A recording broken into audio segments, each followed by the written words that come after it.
Hello students, welcome to next exam 8 PM by Aakarshak academy. आज हमारा basic chemistry का lecture number 5 है। Lecture number 5 में हम क्या पढ़ने वाले हैं? थर्मल इंसुलेटिंग मटेरियल्स के बारे में। ठीक है, तो आपके सिलेबस में जैसा दिया हुआ है ग्लास, वुल, थर्मोकोल, एस्बेस्टस, ठीक है, और किसके बारे में? कॉर्क के बारे में। ठीक है, तो वो उसके हम कैरेक्टरिस्टिक्स एंड एप्लीकेशंस देखेंगे और वो क्या होते हैं वो देखेंगे। लास्ट लेक्चर तक के हमारा हो गया था रबड़ के बारे में। ठीक है, तो इस लेक्चर में हम करेंगे थर्मल इंसुलेटिंग मटेरियल्स। ठीक है,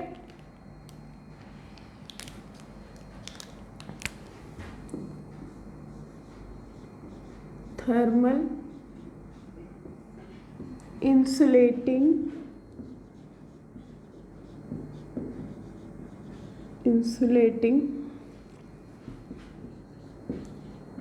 मटेरियल।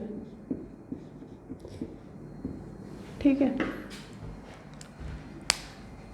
जिसमें कि सबसे पहले हम पढ़ेंगे थर्मोकोल के बारे में। ठीक है, थर्मोकोल के बारे में। थर्मोकोल क्या होता है? तो ये थर्मोकोल जो है एक फोम्ड प्लास्टिक है जिसको कि ऑब्टेन किया जाता है बाय ब्लोइंग एयर और गैस थ्रू मोल्टेन पॉलीस्टीरीन और पॉलीयूरेथेन। ठीक है, तो इसको लिख लेते हैं।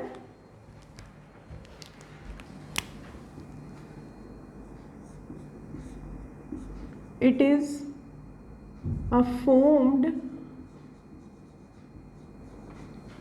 प्लास्टिक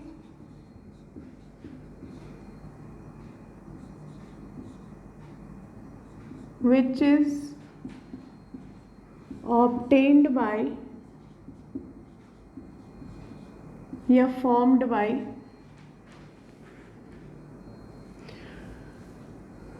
blowing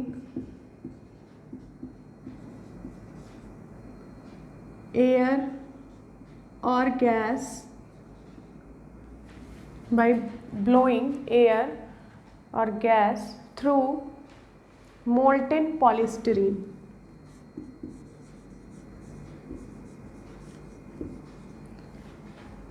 molten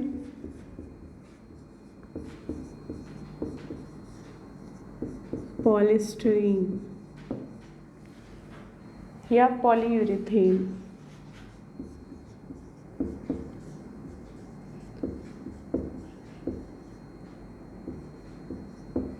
ठीक है, ये होते हैं फोम्ड प्लास्टिक है जो कि आप जानते हैं पॉलीस्टीरीन, पॉलीयूरेथेन पॉलीमर्स है ये।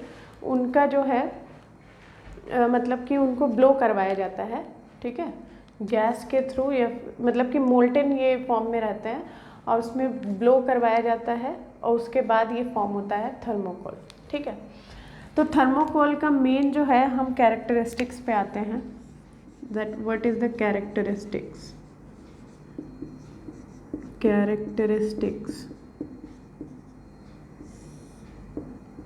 ठीक है, तो कैरेक्टरिस्टिक्स क्या है? थर्मल इंसुलेटिंग मटेरियल पढ़ रहे हैं तो ये अच्छे इंसुलेटिंग मटेरियल्स होते हैं। ठीक है ना, आउटस्टैंडिंग जो है इसका कहेंगे कि ये थर्मल इंसुलेटिंग मटेरियल की तरह काम कर रहा है।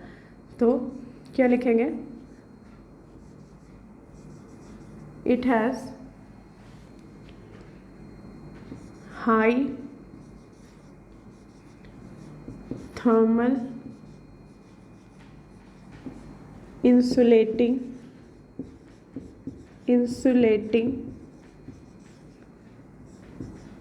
properties। ठीक है,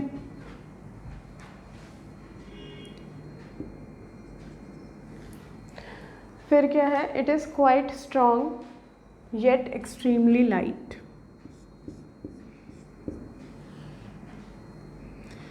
It is quite strong yet extremely light। Light भी उतना ही है और स्ट्रॉन्ग भी।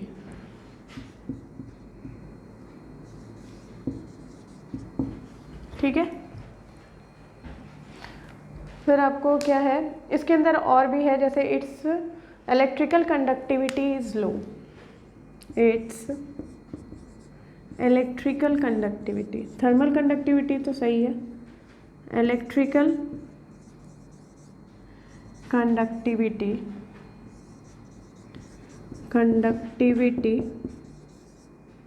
इज लो, ठीक है, लो होती है इलेक्ट्रिकल कंडक्टिविटी।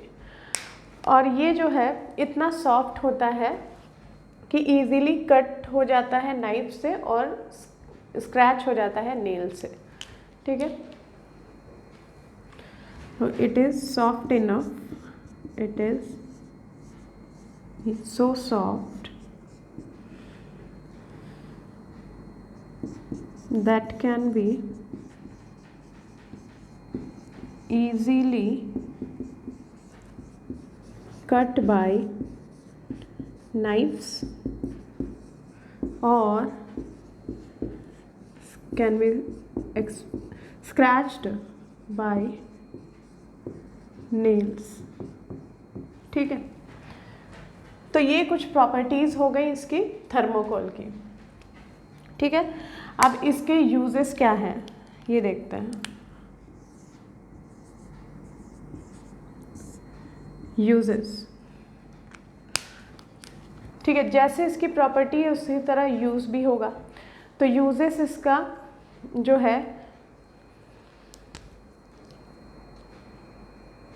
थर्मल इंसुलेटिंग की तरह ही है, ठीक है, यानी कि ये कैसा मटेरियल की तरह काम करेगा, इंसुलेटिंग मटेरियल, थर्मल इंसुलेटिंग। तो used as thermal insulating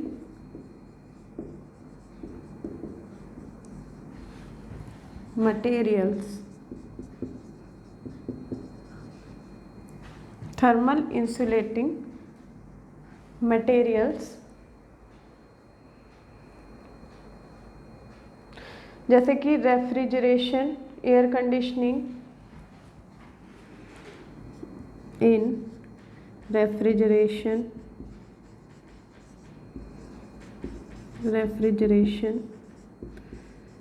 air conditioning,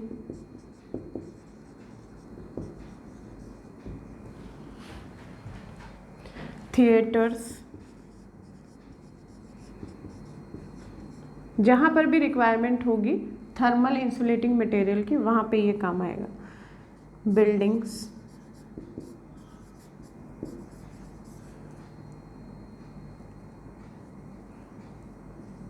etcetera, ठीक है। ये हो गई बात थर्मोकोल की। It is a foam plastic which is obtained by blowing air और गैस थ्रू मोल्टेन पॉलीस्टीरीन और पॉलीयूरेथेन। तो इसके हो गए कैरेक्टरिस्टिक्स, ठीक है। और जैसे कि अगर अलग से अगर थर्मल इंसुलेटिंग की बात हो रही है इसलिए उसी तरह की प्रॉपर्टीज़ की हम बात करेंगे, ठीक है। तो बाकी भी और भी इसकी प्रॉपर्टीज़ मतलब कि और यूजेस हैं इसके और एप्लीकेशंस हैं इसके जो कि बाकी प्रॉपर्टीज़ पे बेस्ड हैं, ठीक है ना। तो इसको नोट करिए, उसके बाद नेक्स्ट पे आते हैं।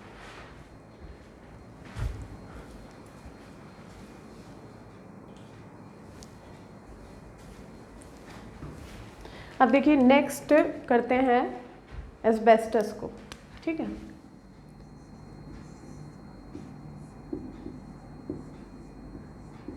एस्बेस्टस,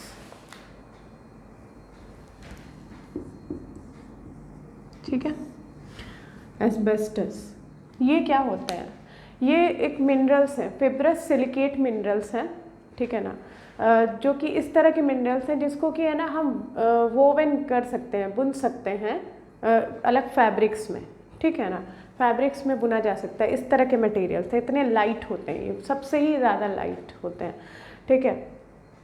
तो इसमें जो है मतलब कि लाइट ही लाइट की बात है, ये सब होते क्या है कि बहुत लाइट होते हैं लेकिन अच्छी प्रॉपर्टीज़ इनकी होती है, ठीक है ना, कैरेक्टरिस्टिक्स होती है इनकी जो कि जिस पे बेस्ड हमारा एप्लीकेशंस होता है, ठीक है। तो एस्बेस्टस क्या है वो लिख लेते हैं पहले हम, ठीक है। ये heat resistant fibrous, it is heat resistant fibrous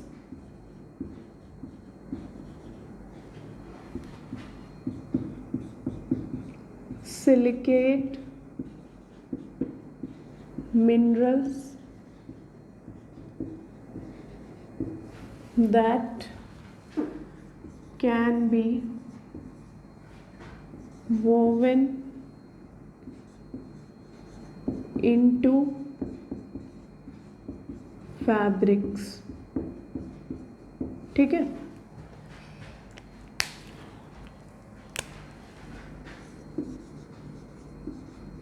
अब इसकी कैरेक्टरिस्टिक्स पे देखते हैं।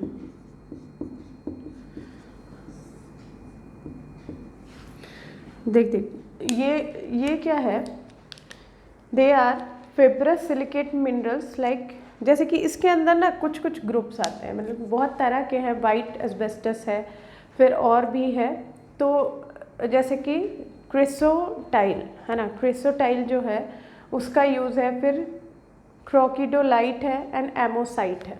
क्या क्या है इसमें देख लेते हैं। इसके अंदर जो आता है क्रिसोटाइल, फिर एमोसाइट, क्रोकिडोलाइट। ठीक है, तो ये सब एस्बेस्टस हैं, ये सारे क्या हैं, एस्बेस्टस हैं।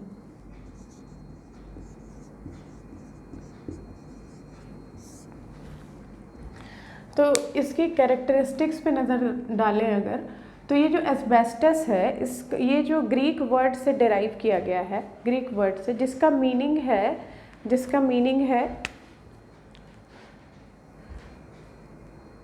इनकंज्यूमेबल,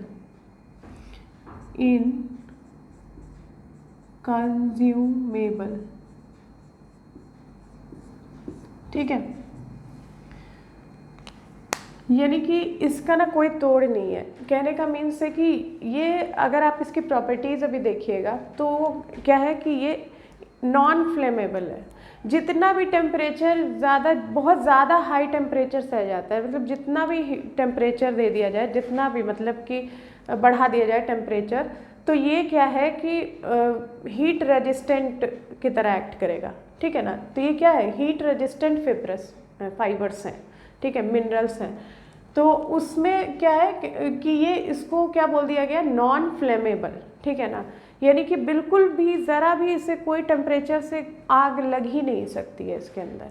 ठीक है, तो इसीलिए इनकंज्यूमेबल या इन एक्सटिंग्विशेबल भी इसका मीनिंग है।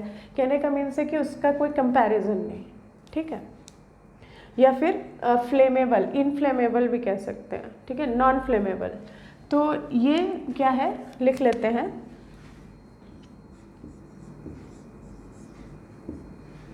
दे आर नॉन फ्लेमेबल, चाहे जितना भी ज़्यादा टेम्परेचर हम दे दें, even at very high temperature. होते बहुत लाइट है ये, ऐसा कि आप देख रहे हैं यहाँ पे कि वोवन इनटू फैब्रिक्स में इनको बुना जा सकता है। ठीक है, लेकिन ये क्या है, तो जितने लाइट है भाई उसमें तो क्या हो जाना चाहिए, फ्लेम, यानी कि पूरी तरह से जल जाता है इतनी देर में। तो इतनी टेम्परेचर में भी क्या हो रहा है, even at very high temperature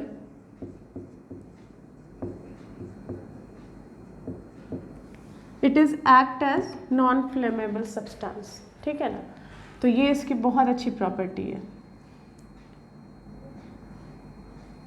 फिर ये क्या है कि एक्सट्रीमली फ्लेक्सिबल है एंड ड्यूरेबल भी है। एक्सट्रीमली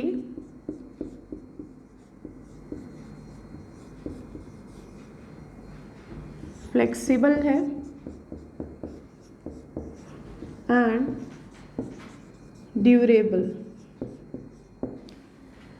देखिए, ये जो एस्बेस्टस है ना, पहले बिल्डिंग मटेरियल में काम आता था।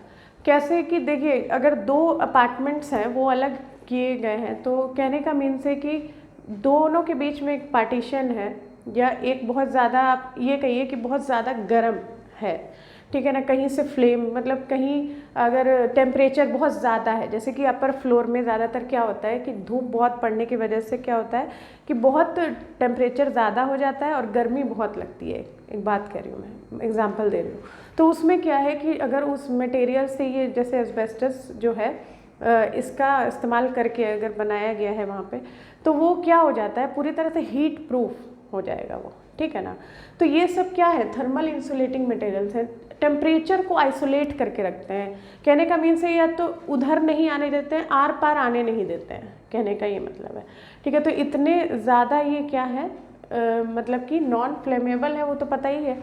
तो उससे क्या होता था कि बिल्डिंग मटेरियल्स में यूज़ करके इसको बनाया जाता था, तो उससे क्या होता है कि बिल्कुल भी टेम्परेचर का पता नहीं चलता था।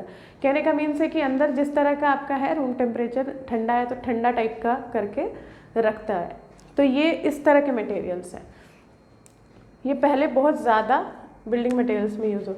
तो आप देख लेते हैं कि किस में यूज़ हो रहे हैं, ठीक है। तो हाईली हीट रेजिस्टेंट तो है ही, यहाँ पर भी एक इसका प्रॉपर्टी है या कैरेक्टरिस्टिक्स आप कह सकते हैं, ये होता है। तो यहाँ यूजेस देख लेते हैं। तो इंसुलेशन बोर्ड वगैरह में यूज़ होता है ये, ठीक है ना, used in insulation board, used in insulation board, ठीक है, insulation board in walls and ceilings, walls and ceilings,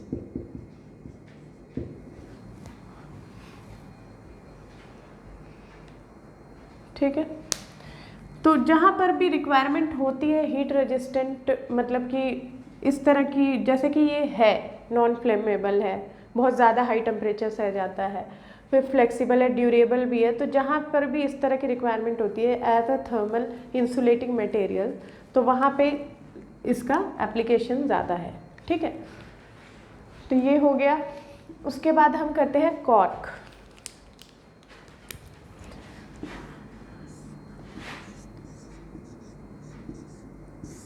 cork ये भी बहुत अच्छा इंसुलेटिंग मटेरियल है, thermal insulating material.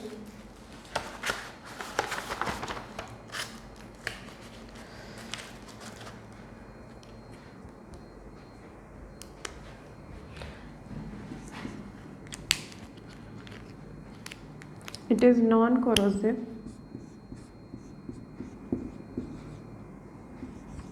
It is non-corrosive, fire resistant, इसके डेफिनेशन में ही छुपा है इसका प्रॉपर्टी, ठीक है, fire resistant and can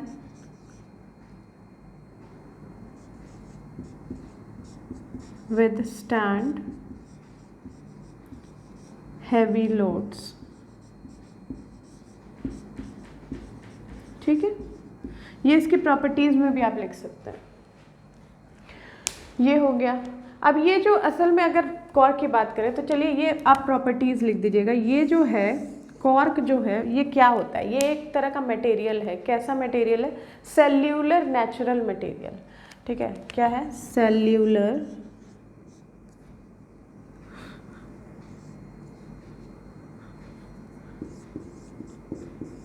cellular natural material, ठीक है। सेल्यूलर नेचुरल मटेरियल है। इसका जो स्ट्रक्चर है ना वो सेल्स टाइप का है, ठीक है ना। सेल्स का इसका स्ट्रक्चर है जिसके वजह से, जैसे कि कैसा क्लोज्ड सेल स्ट्रक्चर है इसका। अगर स्ट्रक्चर की मैं बात करूं, structure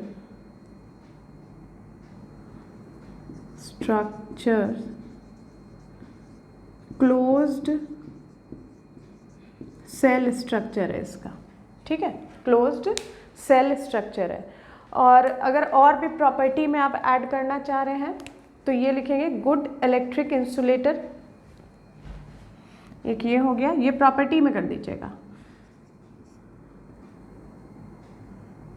it is good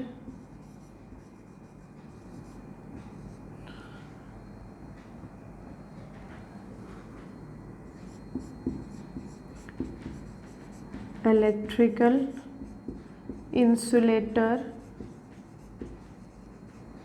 as well as thermal insulator भी है,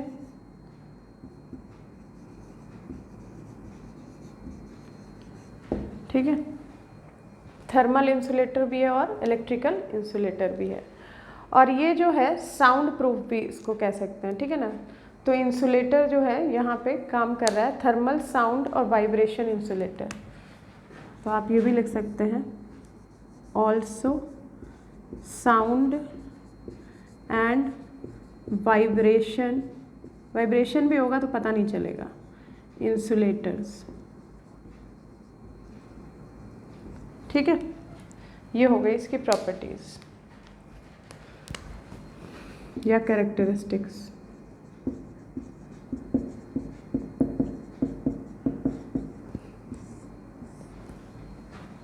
ठीक है, यूज टू एब्जॉर्ब, या मेन अगर थर्मल इंसुलेटिंग मटेरियल के टर्म में पहले हमें लिखना है तो वो हम लिख लेंगे। देखिए ये ऊपर है एस्बेस्टस का, नीचे है कॉर्क का, इस साइड मैंने ऐसे बाउंड्री किया हुआ है। यूजेस अगर थर्मल इंसुलेटिंग मटेरियल की तरह देखें, used as insulation in roofs, walls, floors, used as insulation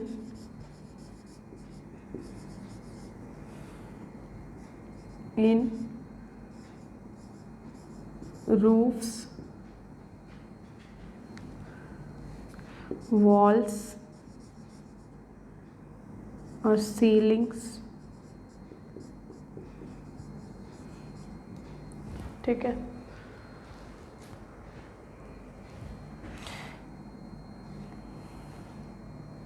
ये हो गया। ये देखिए असल में क्या है कि एक्सपेंशन और कंप्रेशन जॉइंट्स होती है कंक्रीट स्ट्रक्चर के अंदर, जैसे वहाँ पर भी यूज़ होता है, डैम्स एंड टनल्स के अंदर भी, ठीक है। तो उतना हम वहाँ नहीं जाएंगे उतनी दूर, ठीक है। Use to absorb vibration in buildings लिख लेते हैं।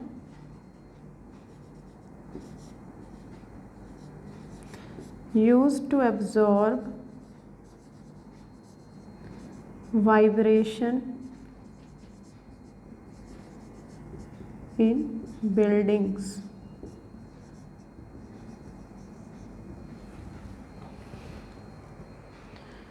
with metal structure,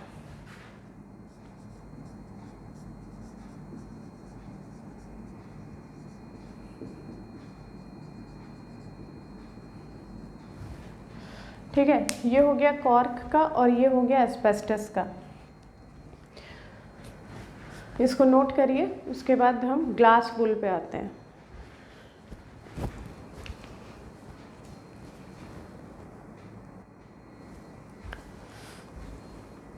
अब देखिए ग्लास वूल क्या है, ग्लास वूल को कैसे प्रिपेयर किया जाता है। देखिए ग्लास वूल एक क्या है कि ऐसा मटेरियल है जो वूल के तरह दिखाई देता है, ऊल की तरह दिखाई देता है, वूल क्या ऊन के तरह दिखाई देगा आपको, ठीक है। तो ये कैसे बनाया जाता है, इसको सिलिका से बनाया जाता है। कहने का मीन्स है कि ये जो मोल्टन मास रहता है ग्लास का, उसको है ना छोटे छोटे होल्स से मतलब फोर्स किया जाता है उसमें से निकलने के लिए, ठीक है। उसमें से वो निकलता है, बहुत छोटे होल्स होते हैं, बहुत कम डायमीटर होता है उसका, ठीक है। और वो उस होल से क्या किया जाता है, पास किया मतलब कि उसमें से उसको निकाला जाता है, मोल्टन मास को मतलब सीव किया जाता है, छाना जाता है। आप एक तरह से ये समझ सकते हैं कैसे हम चाय को छानते हैं या फिर फिल्टर पेपर का यूज़ करके हम मतलब कि फिल्टरिंग मतलब करते हैं जो केमिकल रिएक्शंस वगैरह या एक्सपेरिमेंट करते हैं, तो ठीक है।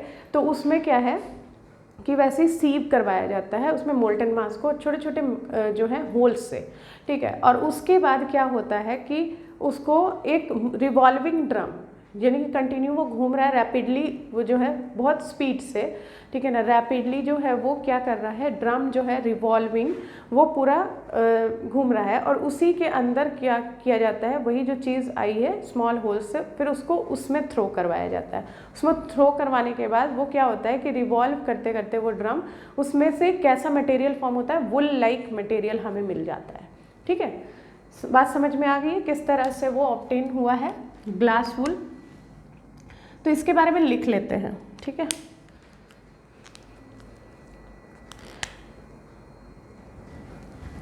It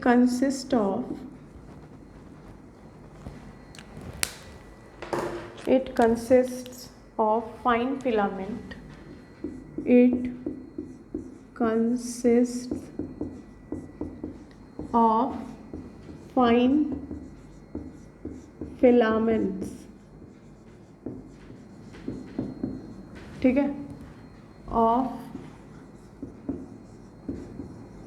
glass, filaments of glass which are prepared from silica, which are prepared from silica, from silica। अब देखिए किस तरह से बनाया जाता है वो देख लेते हैं। तो glass filaments are obtained by, glass filaments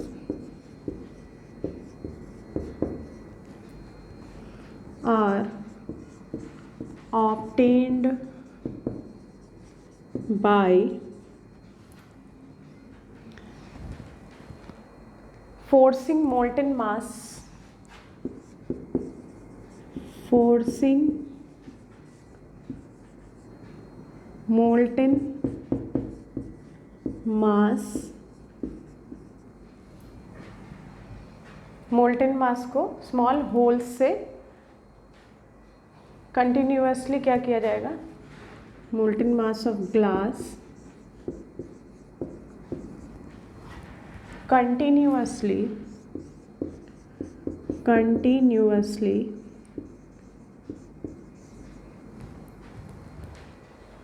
through sieve holes,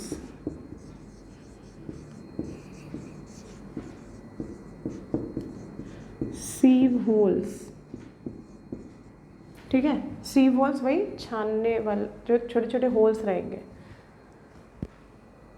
having diameter जो है, अगर आप डायमीटर लिखना चाहते हैं तो 0.00, having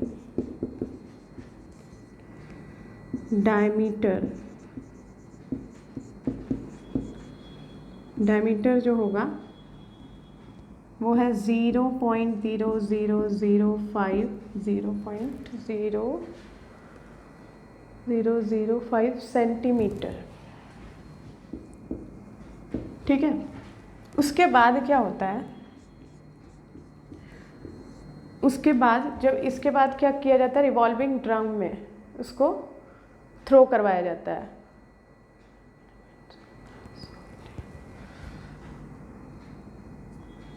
Then thrown in the rapidly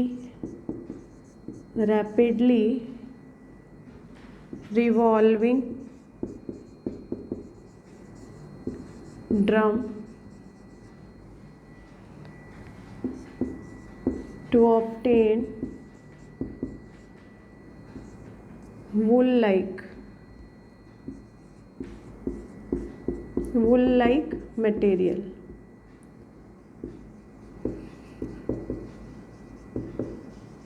ठीक है। वुल लाइक मटेरियल जो है फिर वो दिखाई देता है, या फॉर्म आप कह सकते हैं, वुल लाइक फॉर्म, इस तरह के फॉर्म में दिखेगा, ठीक है।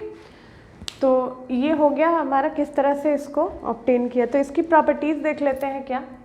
तो आप ये देखिएगा कि थर्मल इंसुलेटिंग मटेरियल में कॉमन पॉइंट्स है ना। कॉमन क्या होगा पॉइंट थर्मल इंसुलेटिंग मटेरियल होने के लिए? आपको स्टार्टिंग में जब आप लिखिएगा थर्मल इंसुलेटिंग मटेरियल्स के बारे में, तो वहाँ पर भी आप लिख सकते हैं कि किस तरह के मटेरियल्स होते हैं जिसकी मतलब कि इलेक्ट्रिकल नहीं थर्मल कंडक्टिविटी बहुत लो होती है, जिसमें कि क्या होता है कि जो मतलब कि वो हीट को कम से कम लॉस होने देता है ना, यानी कि हीट का लॉस नहीं होने देता है, इस तरह का मटेरियल है। तो ये सारे हमने जो पढ़े अभी तक के, कॉर्क है, एस्बेस्टस है, थर्मोकोल है, या अब ये लास्ट जो हम ग्लास वूल पढ़ रहे हैं, तो ये क्या है? ये सब थर्मल आप देख रहे हैं कि हीट रेजिस्टेंट है कितने अच्छे से, है ना। थर्मल कंडक्टिविटी सबकी लो थी। तो ये जो है ग्लास वूल में भी यही चीज़ है। तो इसी का हम देख लेते हैं प्रॉपर्टीज़, ठीक है। इसकी भी प्रॉपर्टी वही कॉमन है। और डेंसिटी के बारे में जैसे कि है, तो डेंसिटी तो कम है ही, लाइट वेट है, तो उससे क्या हो गया, लाइट जहाँ पे आपने लिखा है तो वहाँ पे क्या है, वो जो मटेरियल्स लाइट जहाँ पे लिखा है आपने, उसमें जो है क्या कहते हैं, लो डेंसिटी है उसकी, ठीक है ना, यही है। तो क्या होगा, लो डेंसिटी,